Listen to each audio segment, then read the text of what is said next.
All right. Were folks able to answer the question? How often do you feel tension between your gender identity and how society expects you to behave? While we're waiting, I was telling Sheena that you all should check out Acapulco. It's a really, really funny show if you guys like kind of that nostalgic 80s feel. And earlier this year, we actually did a workshop on Latina and Hispanic representation for National Geographic.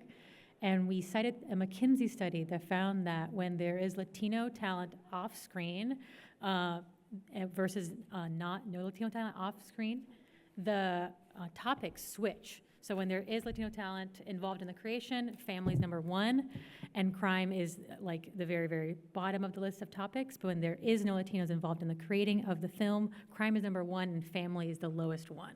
So you know when there are people involved that are actually of those cultures, they actually create stories that people relate From the heart, like we've been talking about today. Yeah. All right, so we've got a lot of ground covered today, actually. So again, this was one of our favorite interactive activities on this one we did with gender identity and expression. And again, it just shows us that we all have such different experiences being a human in this society. And it just invites us to think about these things as we are living our lives, but also as you're creating content, right? So the conversation about authentic inclusive representation and how do we really do this better, part of the conversation that we have in our workshops and our trainings is to get folks to think about all of our own biases, right? Because if you're a human and you were raised in this society, amongst other humans, we all were socialized in certain ways and we all picked up biases. And part of the fascinating thing about media, as we saw from the Obama Glee thing, is it can really shift culture when media is thoughtfully created. And when we think about gender, we often focus on women and girls and how to teach women and girls to be empowered, but we also need to care about boys and men. Boys need caring representation. This is from our boys tip sheet, which you can use a QR code to access. But we cite research that found that when men feel like they have to be tough, they're 6 to 7 times more likely to bully other men. We need to have representation that shows healthy and loving masculinity on screen. Heartstopper is a personal favorite of the workshops team, even though those characters are probably not tough characters, but they don't need to be. They need to be soft, they need to be caring, and we need to teach boys and men to love each other and everybody else. All right, and then with that, we will be taking a look at a video from Tiny Time Machine, which was inspired by our boys tip sheet. Oh, tiny time, travel in time, a tiny bit each time. Welcome back to our show, where we use our tiny time machine, this one, to solve problems in our neighborhood. It's hard to put into words. Would you rather sing it? I really would. Couple hours forward, mission accomplished. Couple hours back. It's good for short excursions. Yeah, it's right on track. With this, we can go back in time to this morning and see what happened to Danielle that made her upset. This is a good one. You guys seem really excited about it. We are. Not only is Tyler a genius inventor, he's also the best triangle player I know.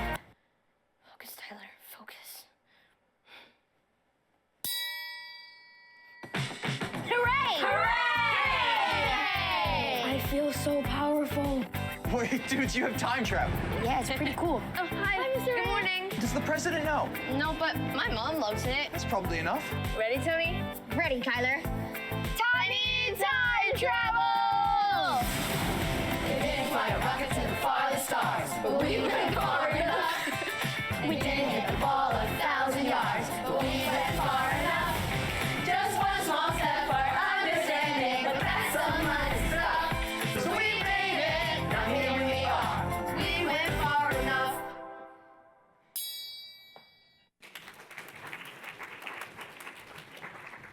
Good morning, everybody. My name is Grady Miller. I'm the CMO of NRG, Media and Entertainment Research Agency here in Los Angeles. And Tim, would you like to introduce yourself? Sure. Hi, I'm Tim McKeon. I'm a writer and producer, and I created Tiny Time Travel for PBS Kids. So we'll be talking a little bit about your show, as well as some of your past content today. But I wanted to also share that similar to the Center for Scholars and Storytellers, my firm also released an expansive study on the rising generations recently. We called it Hero Complex. And in it, we focused on how entertainment and media is shaping young men's understanding of masculinity in a pretty rapidly changing cultural landscape. So we talked to men and boys aged 8 to 30. So we're going to look at some of the insights as we talk today. And I'm really excited to share a bit of this research as we also talk about what came out of the Teens and Screens report this year, as we explore things together, Tim. Yeah. So our study found that 43% of young men feel unsure about what it means to be a man today. And with boys and young men sort of caught between some of these societal expectations, shifting cultural narratives, what has driven your passion for exploring masculinity in your work? Why is it an important issue to tackle right now, particularly for some of these younger audiences that you work with? Yeah, well, this show came out of a grant by PBS Kids. So it was to teach. PBS Kids is government funded, so we teach things. And it's to teach social language skills. So it's helping kids understand other points of view and nonverbal communication. And so, but I had attended this, I've been attending this conference for a few years now, and I saw the boys' tip sheet, and I was really shocked, I think, at what a problem it was about representing just strong, like, empathetic relationships between boys. And so when I was developing this show, I was like, oh man, I mean, they're talking about communication. I want to do this silly show about time travel where you can go back in time and fix communication problems. And I was like, maybe there's an opportunity here to really just model this relationship between these two boys. And so it was really, it was one of those things where I was kind of sitting with this study for a couple years, and it was where preparation meets opportunity. And it's trying to solve a problem. But I think the other thing is, too, I'm always trying to make everything I do unique and specific. So I'm like, well, if nobody else is doing it, this is more specific and unique, so this is good, right? So, as someone who has worked primarily in the kids space, what do you think are the biggest differences in the ways that some of the kids' content handles issues of masculinity versus content aimed at adults? Yeah, well, there's such a range of like kids' content, and there's, I guess, talking about the bad kids' content.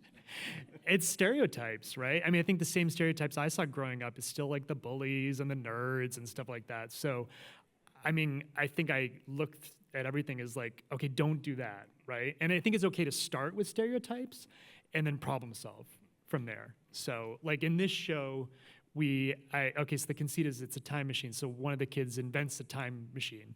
And so, so he's got to be a super genius because he's like 13 years old. So how do I not make him a nerdy scientist type, right? And it's giving him all sorts of other attributes and so forth. And just really recognizing the problem and steering away from it. And that's how I think you go from two-dimensional to a three-dimensional character. But it's, I think the problem is lack of authenticity, really. I mean, when it comes down to it, just to echo what some people have said this morning. Yeah. Well, that's really interesting. It sounds, like you're approaching masculinity for this show in sort of an innovative way, turning some stereotypes on their heads. As we all know all too well, there's quite a bit of, standard archetypes, traditional male archetypes, the strong, confident, unemotional characters. They certainly dominate pop culture and a lot of the genres like action and sports and superhero.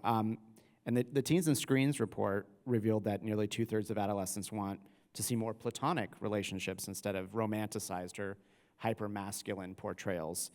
And we saw in our research that some of the most popular role models for boys are actually those who have magical powers or some super abilities. So giving some of these findings about sort of what teens are looking for as well as what they're being served, are there some assumptions that we might need to be sort of upending? How might we, want to be sort of broadly changing and impacting storytelling, thinking about some new forms of masculinity? Yeah, well, I mean, that makes me think of how we develop these characters, So I've worked in kids TV for a while. I co-created this show and was showrunner for a show called Odd Squad. It's on PBS, and we had a gazillion kids on that show. And we kind of figured out this strategy, which was, write some scripts, for sure. right? And then cast really early on, because I think that's a way to bring authenticity and to battle stereotypes and explore, like, see what the relationships are between these actual real kids, and then write to that versus trying to cram these actors into the thing you had on the page too. So, I mean, that's one way we've tried to combat that, but I think just in terms of masculinity and the relationship with this show and others, I think it's just keeping an eye on the ball and really making sure, like, you know, when we were writing these characters, we were like, okay, cool. So the goal is that these guys are each other's biggest fans, right? They love each other. They're like such big fans, and they're always like hyping each other up. So it's like, let's steer away from jokes where they're cutting each other down, right? Like, let's make the humor about how over the top fans they are about each other, and look at it through that way. And so you know, I had other writers on this show, and that was something we kind of like said from the beginning. We just be like, don't cut them down, build them up, right? And then the challenge is to make them funny too. Yeah, I mean, that begs the question for me. One of the findings from both Teens and Screens, as well as from our work, you know, shows that younger generations are really embracing more of these fluid dynamics around gender. And you said seeking authentic sort of representations of their values.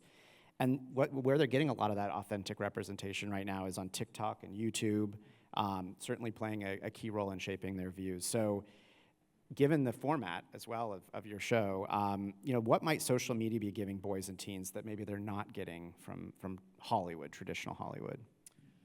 I mean, I think they're showing just the wide variety of kids that are out there, you know? This may be saying it in a negative way, but like, you know, having done tons of casting sessions with so many kids, there's so many little weirdos out there. And they're awesome, right? They walk in the door and you're just like, oh my God, this kid is so unique. And so whether it's just like, you know, the kinds of things they're saying, it's exciting. It's the same way that it's exciting for me. I think I'm a really extroverted person.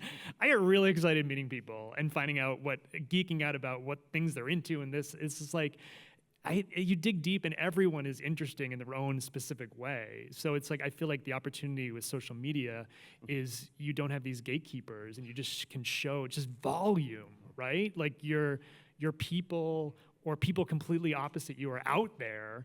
You just have to find them, and this is just another avenue to find them and to be exposed to just the wide variety of amazing humans out there. I mean, you know, this is a bit of a hot issue for today that we've already been talking about, but given with the election is around the corner, you know, there's certainly a significant political divide around masculinity, and we see that in all of our research. You know, just some young men embracing traditional roles while others sort of subverting them and redefining them. How can storytellers create content that resonates across that political divide, and should they? I mean, I feel like the way to combat stereotypes is to get to know the person, you know, and I don't know. It's like there's lots of people that I get angry about, but then there's people in my life who have different views than me, and they have opinions that I don't agree with, and I will challenge them and go against them. But I also know that there's many more aspects of them, and the more you can talk and have a dialogue about it. So it's just showing people's points of view. And yeah, I mean, it's hard, right? I don't know. How do you, I think it's having authentic conversations, really, you know. I don't know if I'm answering your question. No, absolutely. It's a tricky one. I don't think I'm going to solve it in this panel. Well, we won't solve it today, Okay. but we can start. Just to wrap us up, is there one lesson you'd like to leave people with when it comes to creating male characters that resonate with young audiences right now, Gen Z and Gen Alpha, just given your career? I mean, I think the one thing I would say is bring a lot of voices into the room and allow yourself lots of time. So I think sometimes I have fights with production. So for example, I said I really like to cast early on, and that's really not the traditional model, right? You sort of like write a bunch of scripts and then you film them and so forth. And it's convincing the people to be like, hey, let's put in this work to make sure that these characters are authentic and that it's a good product. And then just seeing your blind spots and bringing in other people to like gut check you and being like, are we telling true authentic stories? And are we leaving space for, I always like to think my biggest job is to create a pocket for talent and collaboration. So with these, whenever I work in kids TV, it's like, look, not only do we have table reads with the kids, but we talk to the kids. And we're like, hey, does this sound bad? Like, how would you say this? How would you do this? And also, like, is there any parts of your life that you want to include in this? So we have these two characters, they're both Latino, and one thing that was a gift here was one kid came, one of the actors, his family speaks Spanish at home, right?